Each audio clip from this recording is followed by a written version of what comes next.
আমরা বন্ধুরা মিলে ঠিক করেছিলাম মদারহাট কালী পূজায় দেখতে যাব। তাই আজ চলে এসেছি মদারহাট কালীতলায় কালী পূজা দেখতে। এখানে প্রচণ্ড ভিড় আর মন্দিরটা খুবই সুন্দর সাজিয়েছে। একদম মেন রোডের ওপরেই মন্দিরটা। এখানে পূজা হয়, প্রত্যেক বছরই এরকম ভিড় হয়। আর বারুইপুর স্টেশন থেকে মন্দিরটা আসতে বেশিক্ষণ সময় লাগে না।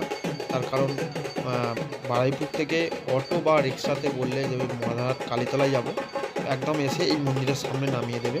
খুবই সুন্দর মন্দিরটা সাজিয়েছে, দেখতে পাচ্ছ। আর আজ প্রচণ্ড ভিড়।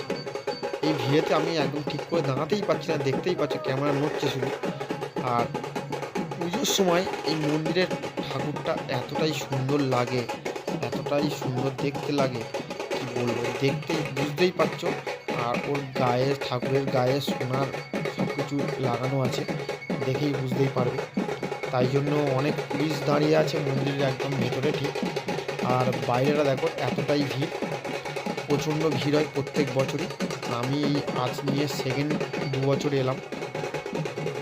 কেমন কতটা সুন্দর লাগছে দেখো ঠাকুরটাকে আজ।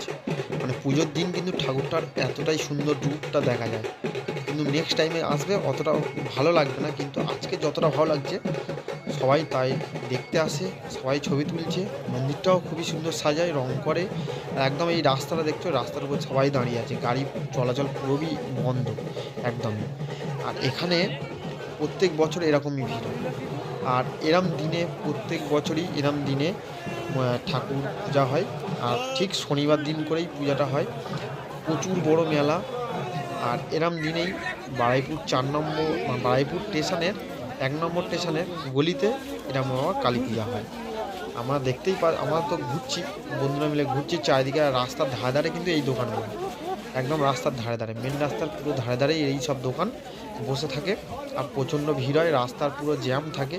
সন্ধ্যের সময় তো আরও ভিড় থাকে, কারণ আমরা তো এসেছি 1টা বাজে, 1টার সময় এসে, তাই এরকম ভিড়। তাও আবার দেখতেই পাচ্ছ আমরা আবার মন্দিরের দিকে যাচ্ছি, তো চারিদিক ঘুরে এখানে আমরা আসি। আর এই মন্দিরের পুরো চারিদিকটায়, মানে শেষ থেকে একদম প্রথম পর্যন্ত পুরো এরকমই ভিড় থাকে। কারণ মন্দিরের কাছে তো ভিড়ই থাকবেই, কেন গন্ডি দেওয়া হয় আর পূজা হয় আর বাজনা বাজে, তার কারণেই আরও ভিড়টা বেশি হয়।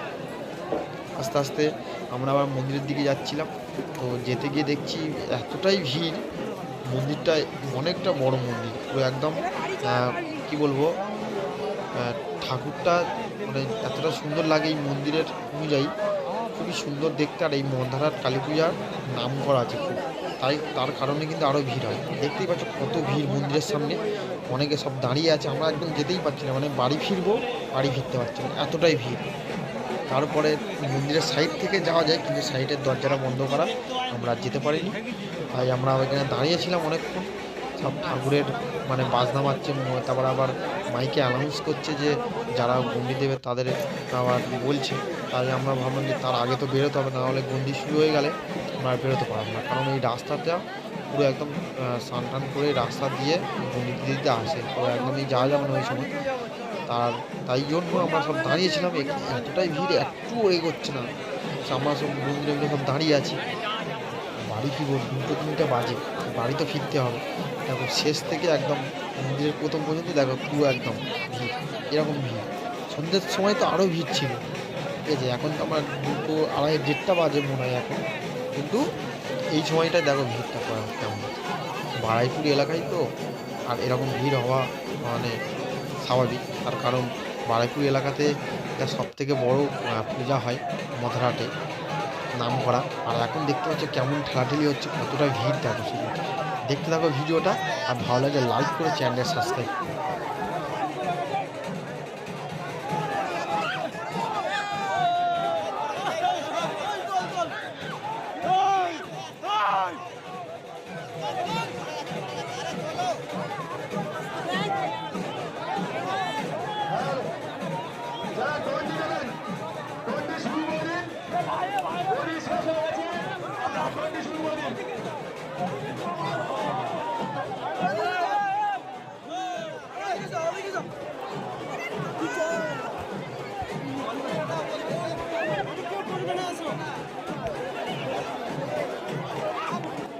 একটা ছোট্ট ভিডিওর মাধ্যমে তোমাদেরকে এই বারুইপুরের কালী পূজাটা দেখালাম।